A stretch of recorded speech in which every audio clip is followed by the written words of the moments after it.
تو یہ کس طرح سے منایا جاتا ہے اور اس دوران روزے بھی رکھے جاتے ہیں؟ جی، تو اس کے بارے میں بھی آپ ہمیں بتائیے.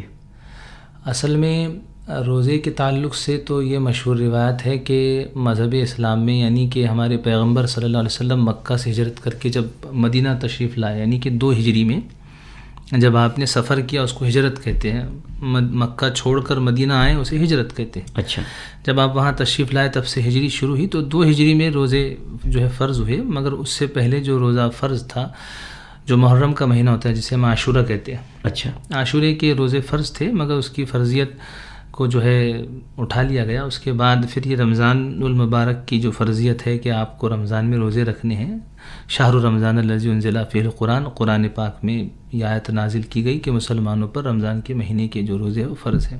اب یہ کہ اس طرح کی جو عبادت یعنی کہ روزہ فرض ہوا، زکوٰۃ واجب ہوئی، اچھا. اور نماز 5 جگانہ جو ہے اس کو ادا کرنے ہیں. تو کیونکہ یہ ساری عبادتیں پہلے مسلمانوں کے لیے نہیں تھیں، بعد میں 12 سال کے بعد جب اللہ کے رسول صلی اللہ علیہ وسلم نے جس وقت نبوت کا اعلان کیا اس کے بعد یہ ان پر لاگو کی گئی. اس کی وجہ یہ تھی کہ عرب کے آس پاس کا جو علاقہ تھا اور خود عرب جو ہے جہالت میں مبتلا تھے. اچھا.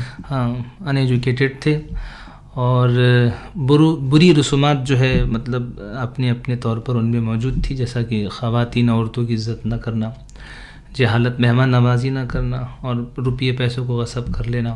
ہر طرح کی ایسی معاملات زندگی میں ان کی برائیاں موجود تھیں. جی. کیونکہ مخالفت تھی. اللہ کے رسول جو ہے مدینہ تشریف لائے تو آپ کے ساتھ جو آپ کے چاہنے والے تھے انہوں نے آپ کی خاطر، آپ کی محبت کی خاطر، کیونکہ آپ نے وہ تعلیم ان کو دی تھی، عورتوں بچوں بچیوں کی رسپیکٹ، عزت کرنا، ملاقات، تو اس تعلق سے انہوں نے اپنی جائیداد، روپیے، پیسے، ساری چیزوں کو مکے سے چھوڑ کر مدینہ آ گئے تھے. اب جب مدینہ آئے تو مدینہ کے جو مسلمان ہوئے انہوں نے مذہب اسلام کی خاطر جو ہے اپنی پراپرٹی، اپنے باغات، کھیت، حتیٰ کہ اپنی آل و اولاد میں سے کسی اولاد کو ان کی خدمت میں دے دیا کہ یہ بھی آپ کی ملک میں ہے. اچھا. تو یہ بہت بڑا پیغام تھا قربانی کا، ایثار کا. تو اللہ اس کے رسول کی رضا یہی تھی کہ بھائی مذہب اسلام میں ایسی عبادتیں ہونی چاہیے جس کا تعلق موافقت سے ہو، ہمدردی سے ہو، انس سے ہو، ایک دوسرے کے حقوق سے ہو. تو اللہ نے پھر یہ رمضان کے روزوں کی فرضیت ہے جس سے ہم کو محسوس ہوتا ہے کہ ایک بندہ جب روزہ رکھتا ہے تو اس کے روزے میں اس کو پانی اور بھوک کا بہت احساس ہوتا ہے. بالکل. تو وہ احساس اپنے غربا اور مسکینوں کے لیے بھی رکھیں. اسی طریقے سے اس کو اس کی قلت کا بھی احساس ہو کہ اس کی قیمت کیا ہے، یعنی پانی کی قیمت کیا ہے، کھانے کی قیمت کیا ہے. اسی سے اس کو بھی احساس ہو کہ جتنی بھوک اس کو میسر آتی ہے اس کے عزیز و اقارب کو بھی آتی ہے، اس کا بھی ان کا حق ہے. اس لیے زکوٰۃ رکھی گئی کہ اپنے مال میں سے ایک حصہ وہ نکال کر کے دیں، اپنے پیسوں سے زیادہ اپنے حقوق کو زیادہ اہمیت دیں. اس بارے میں بھی ہم بالکل بات کریں گے، لیکن مجھے آپ ایک بات بتائیے کہ جس سمے یہ پورا مہینہ منایا جاتا ہے اس تہوار کے سمے، تو آپ کا جو دن کرم رہتا ہے، نتیہ کرم رہتا ہے، وہ کس طرح سے رہتا ہے؟ یعنی کہ مہینہ جب سورج ہر دن جیسے مطلب ڈھلتا ہے، ڈھلنے کے اعتبار سے جی، تو سورج نکلنے سے پہلے جو صبح صادق ہوتی ہے ہمارے یہاں، یعنی کہ صبح صادق یعنی کہ پہلی شفق، پہلی جو سفیدی ہوتی ہے سورج نکلنے سے پہلے جو گھنٹہ بھر پہلے آتی ہے، پہلی روشنی، پہلی روشنی، جی، تو اسے ہم صبح صادق کہتے ہیں، جہاں سے ہم اذان دینا شروع کر سکتے ہیں. اچھا. تو وہاں تک سحری کا وقت رہتا ہے، یعنی کہ آپ 2 بجے، 2:30 بجے، 3 بجے اپنی سحری کر سکتے ہیں. اچھا. سحری میں تھوڑا بہت کھانا کھا لیں جتنا کھا سکتے ہیں، اور اس کے بعد پھر وہ کھانا اور پانی پینا اس کے لیے منع ہو جاتا ہے. اچھا. تو جب تک دل نہ ڈھلے، یعنی کہ جب سورج جو ہے ڈھل جاتا ہے، جی، تو اس وقت ڈھلنے کے بعد جو وقت ہوتا ہے اس وقت میں افطار کرنے کا اس کو حکم دیا جاتا ہے. اچھا. اس دوران اس کو تلاوت کرنے، نماز پڑھنے اور ساری چیزوں کی تاکید کی جاتی ہے کہ وہ نہ صرف خدا کی عبادت کرے بلکہ ہر طرح کے گناہ سے بچتا رہے.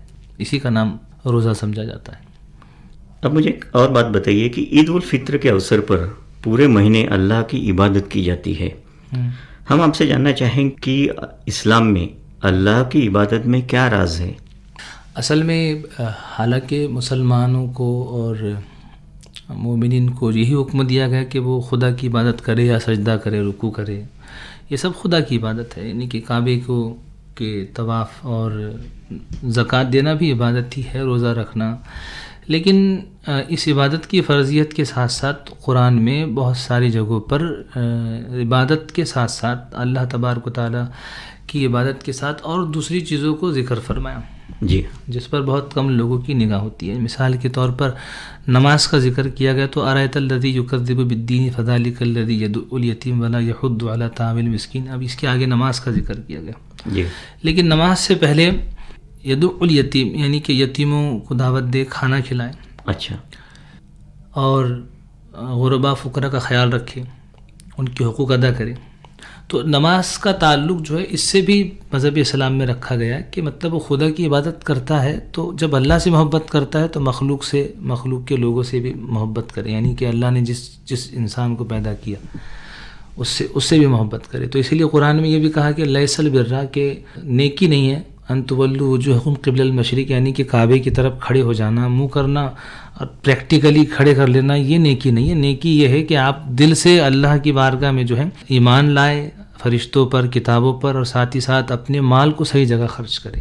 اچھا، جو وابن السبیل کا ذکر کیا قرآن میں، جو راستے کے بیٹے ہیں، یعنی راستے کے جو مسافر ہے یا پھر راستے کے وہ لوگ ہیں جن کو گھر میسر نہیں ہے، جن کو ایجوکیشن نہیں میسر ہے، جن کو کوئی عزت یا نہیں دیتا ہے، تو ان لوگوں کا بھی حق ادا کریں.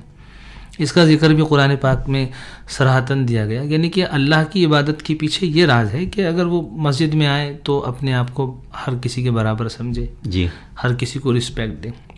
زکوٰۃ دے تو یہ نہ سمجھے کہ وہ احسان کر رہا ہے، اس پر فرض ہے کہ اس کے مال میں سے دوسروں کا حق اس کو پہنچانا ہے. بالکل. روزہ رکھے تو یہ خیال کرے کہ بھوکا رہنا جو ہے صرف غربت کی علامت نہیں ہے، بلکہ بھوکا رہنا طبی اعتبار سے، نسخے کے اعتبار سے، صحت کے اعتبار سے اچھا ہے کہ اللہ تبارک و تعالیٰ اس سے جو اجزائے نقصانی ہوتے ہیں جی وہ زائل کر دیتا ہے، باڈی سے چلے جاتے ہیں، اور پھر اس کو احساس ہوتا ہے کہ مجھے اپنے لوگوں کے لیے کیسے جو ہے تیاریاں کرنی ہیں.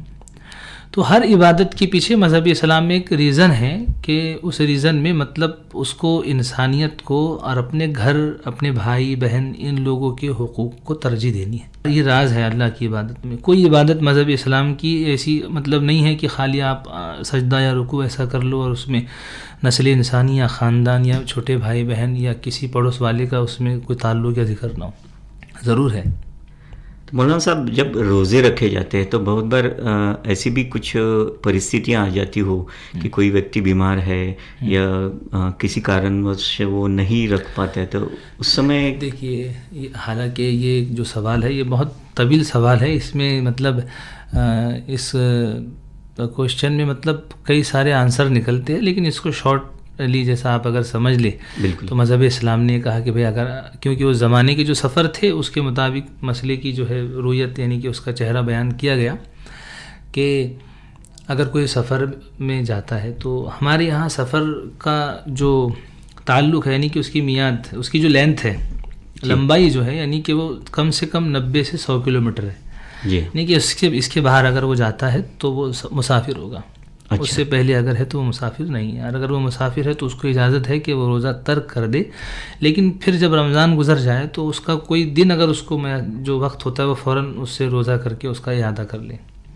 اسی طریقے سے وہ بیمار ہے، بیماری کی حالت میں اگر اس کو اتنا نقصان ہے کہ اس کی جان کو اور خطرہ لاحق ہو سکتا ہے، کمزوری آ سکتی ہے، تو اس صورت میں بھی اس کو کہا گیا کہ وہ اس کی قضا پوری کرے، رمضان کے بعد رکھے. جی. پھر اس میں اور تیسری بات یہ ہے کہ کچھ ایسے بھی ہوتے ہیں جو مطلب ان کے لیے بعد میں بھی دن میسر ہوں گے کہ نہیں ہوں گے، اور پھر یہ کہ وہ روزہ بھی نہیں رکھ پائیں گے، اب حالت نہیں، عمر ہو چکی ہے، تو ان کے لیے کچھ حق ہوتا ہے مذہب اسلام کی طرف سے طے کیا جاتا ہے کہ وہ ایک روزے کے بدلے اتنا جو ہے ادا کر دیں.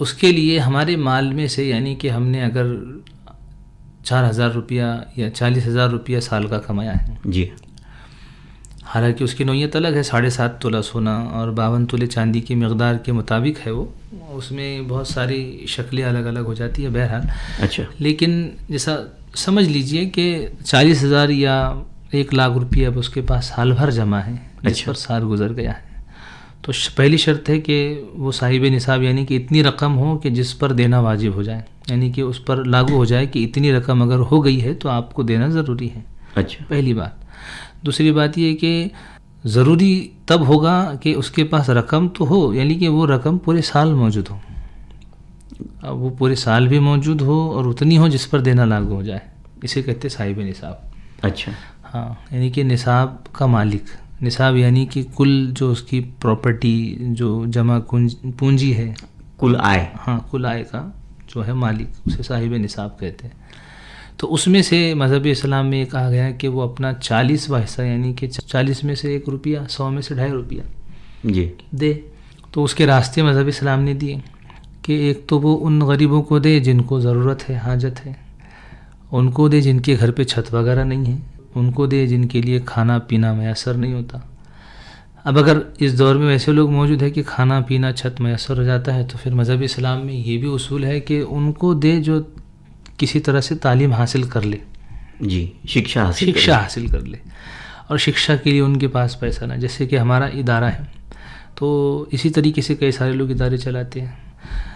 ایسا نہیں ہے کہ مذہب اسلام سے ریلیٹڈ جو دھارمک جو ادارے چلتے ہیں، مطلب یہ چلتے ہیں، تو آپ ڈاکٹر ہو، انجینئر ہو، MBBS ہو، MR ہو، ہر طرح کی جو ڈگریاں ہوتی ہیں، اچھا، پولی میں، الیکٹریکل میں، الیکٹرانک میں، ساری چیزوں میں جو بھی بچہ اگر پڑھ رہا ہے، اسٹوڈنٹ پڑھ رہا ہے، اگر اس کو ضرورت ہے، وہ ایجوکیشن حاصل کر رہا ہے، تو اس صورت میں بھی اس کو زکوٰۃ دی جا سکتی ہے. اچھا، اس کے پڑھنے کے لیے. مطلب اس کے پیچھے مکھیہ مقصد یہ ہے کہ ضرورت مندوں کو مدد کی جائے صحیح چیزوں کے لیے. زکوٰۃ کا مقصد یہ نہیں ہے کہ وہ مان لیجئے کہ اگر چونکہ ہمارے مذہب میں جیسا شراب وغیرہ یہ ساری چیزیں حرام ہیں، جی جی، دوسروں تو اب چونکہ ہمارے لیے ایسی چیزیں جو اس کو یا دوسرے کو اذیت نقصان پہنچاتی ہے، تو اس چیز کے لیے ہم زکوٰۃ نہیں دے سکتے اس کو. بالکل بالکل. جو اس کو یا کسی چیز کو نقصان پہنچائے تو وہ مال اس کو نہیں دیا جا سکتا. کوئی بھی ایسی غلط چیز ہو اس کے لیے زکوٰۃ نہیں دی جا سکتی. جی مولانا صاحب، اس خوشی کے موقع پر پریوار اور دوستوں کے بیچ تحفوں کا بھی آدان پردان ہوتا ہے.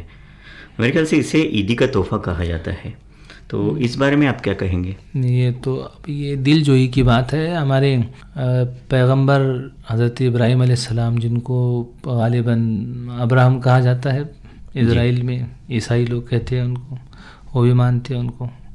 تو ہمارے پیغمبر محمد صلی اللہ تعالیٰ علیہ وآلہ وسلم کے جو آبا و اجداد تھے ان میں سے بڑے بزرگ تھے جی، تو وہ بھی پیغمبر تھے. تو ان کا طریقہ تھا کہ مہمان نوازی کرتے وقت جو ہے کسی کو ڈھونڈ کر کے اسے کھانا کھلانا، اس کو عزت دینا. اچھا، تاکہ اس کے دل میں اپنی محبت اور جو ہے قربت یعنی کہ لگاؤ بڑھ جائے. تو یہ طریقہ مطلب ملک عرب میں ہر جگہ سے عام ہوتا رہا. تو عید کے دن خاص طور پر صرف چاند دیکھنے کے بعد، نماز پڑھنے کے بعد بچے کپڑے وغیرہ پہن لیتے ہیں، بڑے بھی پہنتے ہیں. تو ایک دوسرے کو مبارکباد دینے کے بعد گھر پہ دعوت اس لیے دی جاتی ہے کہ بھئی دعوت دی جائے. عیدی میں شیرخرما ہوتا ہے، اسپیشل ڈش ہوتی ہے، آپسی بھائی چارہ بڑے ریلیشن بڑے جو رشتہ دار ہے وہ قریب آئیں. جی، اس طریقے سے ان کو کوئی تحفے بھی دیتا ہے، اس کو عیدی کا تحفہ کہتے ہیں. اور اس اوسر پر گلے لگا کر مبارکباد دی جاتی ہے. تو گلے کیوں لگایا جاتا ہے؟ ہاں، یہ بہت اچھا سوال ہے. کیونکہ ہمارے رسول اکرم صلی اللہ علیہ وسلم کے زمانے میں وہاں جب عرب کا ماحول تھا تو ان ایجوکیٹڈ جہالت زیادہ تھی، اور سردار جو تھے مطلب علاقائی سردار رہا کرتے تھے، تو وہ تھوڑے تکبر اور گھمنڈ میں رہا کرتے تھے. اچھا، ہاں، یعنی کہ ان کو تھوڑا سا ایگو رہتا تھا. تو اس طریقے سے وہاں کے سارے لوگوں کا ایک نظریہ تھا کہ وہ مطلب ہر انسان کو عزت نہیں دیتے تھے. تو ہمارے پیارے پیغمبر صلی اللہ علیہ وسلم کی عادت کریمہ تھی کہ جب کوئی، حالانکہ کسی ایسا نہیں تھا کہ وہ غریب ہو کر آیا ہے، کسی ملک سے آیا ہے اور غریب علاقے کا ہے، سردار نہیں، کوئی اگر زیادہ غریب اور کسی کمزور علاقے سے آیا تو اللہ کے رسول صلی اللہ علیہ وسلم اس کی طرف زیادہ توجہ دیتے تھے، اور توجہ دینے کے وقت کبھی شہر جاتے تو اس کے لیے واپس آتے آتے کوئی تحفہ لے کر آتے. اچھا. ہاں، اور اس سے معانقہ کرتے یعنی گلے ملتے تاکہ اس کو یہ محسوس ہو کہ اللہ کے رسول صلی اللہ علیہ وسلم ہمارے پیارے پیغمبر ہم سے محبت فرماتے ہیں. تو یہ ایک سنت آگے بڑھی. اچھا. تو جب کوئی سفر سے واپس آتا یا وہاں ہوتا تو معانقہ یعنی کہ گلے مل کر کے اپنی خوشی اور اپنی دل لگی کا اظہار کرتا تھا. تو اس سے یہ ہوتا ہے کہ ہمارا جو ایگو ہوتا ہے، ہمارا جو گھمنڈ، تکبر، یہ ساری چیزیں جو ہوتی ہے اس سے دور رہتا ہے. ہمارا ایسا ماننا ہے کہ ہم جب مصافحہ کرتے ہیں، اچھا، ہاتھ سے ہاتھ ملاتے اور گلے ملتے، تو ان چیزوں سے آدمی کا گھمنڈ اور اس کی جو ایگو ہے وہ دور ہوتی رہتی ہے. اس میں عاجزی آتی، جھکاؤ آتا ہے، جی، بڑک پن آتا ہے اس میں، وہ اپنے آپ کو اظہار کے طور پر پیش کرتا ہے. تو اسی لیے لوگ جو ہے گلے ملتے ہیں. تو گلے ملنے کا مقصد یہی ہے کہ دل سے دل ملے. بالکل. اب وہ شارٹ ہو گیا، میں نے آپ سے بتایا تھوڑا سا جی جی تفصیل سے ہو گیا. اور ویسے بھی کہا جاتا ہے کہ جب سے گلے ملا جاتا ہے تو ہمارے اندر کی جو بھی کچھ ایگوز ہے یا پھر جو بھی کچھ گھمنڈ ہے تو اس کا ایک ٹرانسفارمیشن ہو جاتا ہے پیار میں. بالکل بالکل بالکل. تو مولانا صاحب اب ہم ہمارے انٹرویو کے آخری پڑاؤ پر پہنچ رہے ہیں. تو اس اوسر پر ہمارے سبھی سننے والوں تک آپ کیا پیغام پہنچانا چاہیں گے؟ ظاہر سی بات ہے، ابھی جو عید ہے، جی، عید الفطر ہے، خوشیوں کا ہی پیغام ہے. اب خوشیوں کی بات کی گئی تو خوشیوں کا ہی پیغام پہنچایا جائے گا. جی بالکل. پیغام یہ ہونا چاہیے کہ ہر انسان اپنے آپ کو اس وقت تک خوش نصیب سمجھے جب تک کہ وہ دوسروں کی خوشی کا خیال رکھتا ہے. بالکل. اگر ہر انسان ایسا کر لے تو میں سمجھتا ہوں کہ بہت سارے معاملے جو ہے انسان سے دور ہو جائیں گے، ویسے ہی سلجھ جائیں گے. اسی لیے کہتے ہیں کہ جو آدمی سیلفش ہے، خود غرض ہے، وہ دوسروں کا کم خیال رکھ سکتا ہے. تو اسی لیے دوسروں کی خوشی کا جو خیال رکھے، اللہ اس کو کبھی ناراض نہیں ہونے دے گا. اس کو بالکل ہنستا مسکراتا راضی با رضا رکھے گا، جیسا کہ ہم نے اور ہمارے بزرگوں کو دیکھا ہے. اور انہی کے نقش قدم پر چلے. ہمارے ایک بہت بڑے بزرگ ہیں امام احمد رضا خان فاضل بریلوی، جی، ان کا ایک شعر ہے کہ لحد یعنی قبر کو کہتے ہیں، لحد میں عشق رخے شہ کا داغ لے کے چلے، اندھیری رات سونی تھی چراغ لے کے چلے. تیرے غلاموں کا یعنی کہ نبی کے غلاموں کا نقش قدم ہے راہ خدا، وہ کیا بہک سکے جو یہ سراغ لے کے چلے. کیا بات ہے. تو ان کے راہ پر، ان بزرگوں کی تصوف والے صوفی بزرگوں کے راستے پر چلے تو انشاءاللہ زندگی بہت مسکراتی ہوئی اور کامیاب و کامران رہے گی. بالکل صحیح فرمایا مولانا صاحب آپ نے. اور ویسے بھی کہتے ہیں کہ خدا بھی اپنے رحمتوں کو ان پر برساتا ہے جو مدد کے لیے اپنے ہاتھ آگے بڑھاتا ہے. مولانا صاحب آپ یہاں تشریف لائے، رمضان عید جیسے تیاگ، سمرپن اور بھائی چارہ کو بڑھانے والے تہوار کے بارے میں وستار سے اپنے وچار ہم سے ساجھا کیے، اس لیے ہم آپ کے بہت بہت شکر گزار ہیں. جاتے جاتے آپ کو اور سبھی شروتاؤں کو رمضان عید کی مبارکباد دیتے ہیں. اور اب اس کاریکرم سے میں آپ کی ودا لیتا ہوں.